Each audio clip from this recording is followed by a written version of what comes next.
5 levitations caught on tape.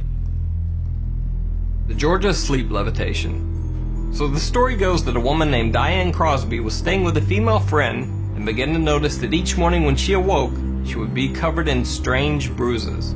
In order to try to determine what was happening, she set up a camera to record herself sleeping. When she viewed the recording the next day, this is what she saw.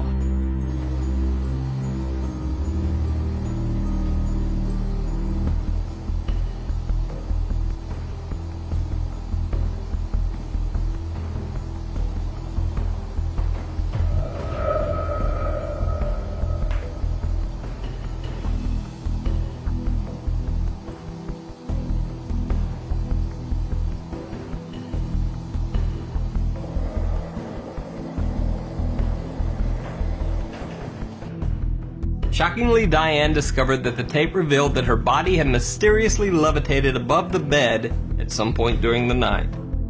The TV show Fact or Faked attempted to replicate Diane's strange nocturnal levitation, but trying to reproduce the footage turned out to be harder than they expected. The crew had to spend thousands of dollars to build a massive metal frame with a complicated system of levers, pulleys, and wires. And then, even after all that, they had to process the finished video with CGI software just to try to replicate the original video. The Levitating Shaman. In the late 1970s, a German film crew were producing a documentary on a remote African tribe. Legend had it that the shaman of the tribe could perform amazing magical feats, including levitation. The German documentary crew set up and began filming as the shaman performed his ritual. To their amazement, he was seemingly able to float over 2 to 3 feet in the air for several minutes. He then collapsed to the ground from exhaustion. Despite there being 2 cameras filming the shaman from different angles, the documentary filmmakers found no evidence of wires or harnesses that could be used to lift the shaman so high in the air. Dynamo. Dynamo is the performing name for English magician Stephen Frame. Dynamo is best known for his television series Dynamo Magician Impossible, where levitation and illusions have become a common staple of the magician's bag of tricks. Dynamo has performed multiple unexplained illusions, including levitating in front of the world-famous statue of Jesus in Rio de Janeiro, and levitating against the side of a moving bus for a promotional series for Pepsi Max. In perhaps the most amazing levitation illusion ever performed, Dynamo levitated from the top of the building The Shard in London, which is the tallest building in the UK.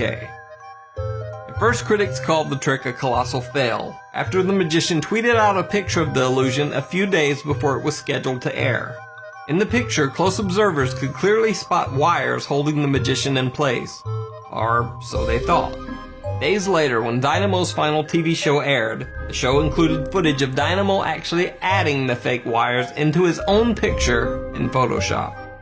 In a dramatic twist on his own trick, he had actually managed to fool people into believing that he had done the trick with wires. A feat that likely would have been impossible considering that Dynamo actually seems to not only levitate to the top of the Shard building, but continues to rise high above the structure where wires couldn't reach. To this day, no one knows exactly how Dynamo performed his amazing levitation trick, but one thing is certain, it wasn't with the aid of his photoshopped wires. The Enfield Levitations. The Enfield haunting is perhaps one of the most famous hauntings in history. The case has been the subject of several books and documentaries. The Enfield haunting gained national attention when it was investigated by famous paranormal researchers Ed and Lorraine Warren. This investigation later became the plot for the popular horror film The Conjuring 2. Now, one of the most famous photos from the Enfield haunting is that of 11-year-old Janet Hodgson supposedly levitating above her bed.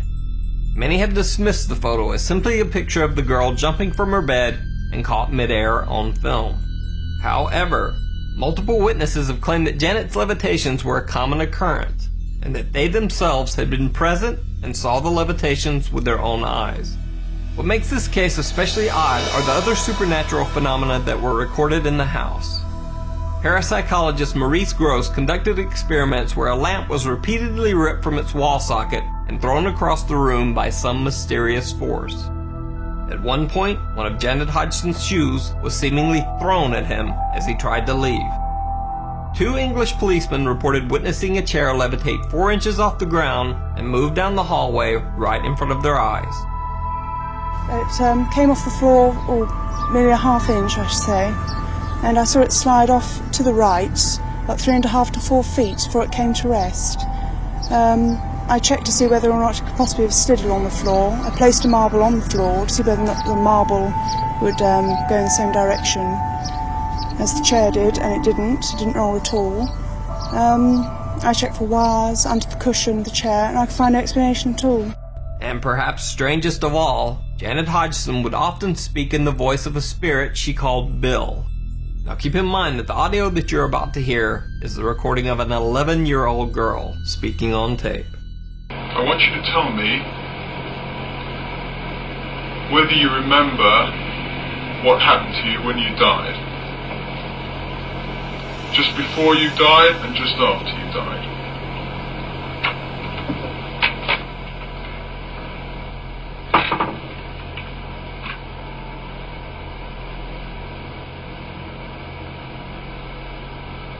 Days before I died, I went blind. Then I had an hemorrhage and I fell asleep and I died in a chair in a corner downstairs. The Levitating Monk. In the Discovery show The Supernaturalist, Dan White, a magician, traveled to exotic locations around the world to try to discover if any, quote, real magic, end quote, existed. White had heard stories that there was a Buddhist monk deep in the Himalayan mountains who was rumored to be able to reach a meditative state in which he could actually make himself levitate. The monastery where the monk resided was located in a remote area, miles into the Himalayan mountains, only reachable by airplane, and then an additional 2-day hike deeper into the heart of mountain terrain. Eventually, Dan White found the reclusive monk and managed to convince him to try to levitate in front of their camera. The monk began to chant quietly to himself. Then suddenly, as the cameras rolled, he rose from the ground below and floated over a foot in the air for almost a minute, before slowly descending. The host of the show, Dan White, a magician for over 20 years, could not explain how the monk had seemingly been able to make himself levitate right before their eyes. Wow. There's no wires. I don't see anything. That's crazy.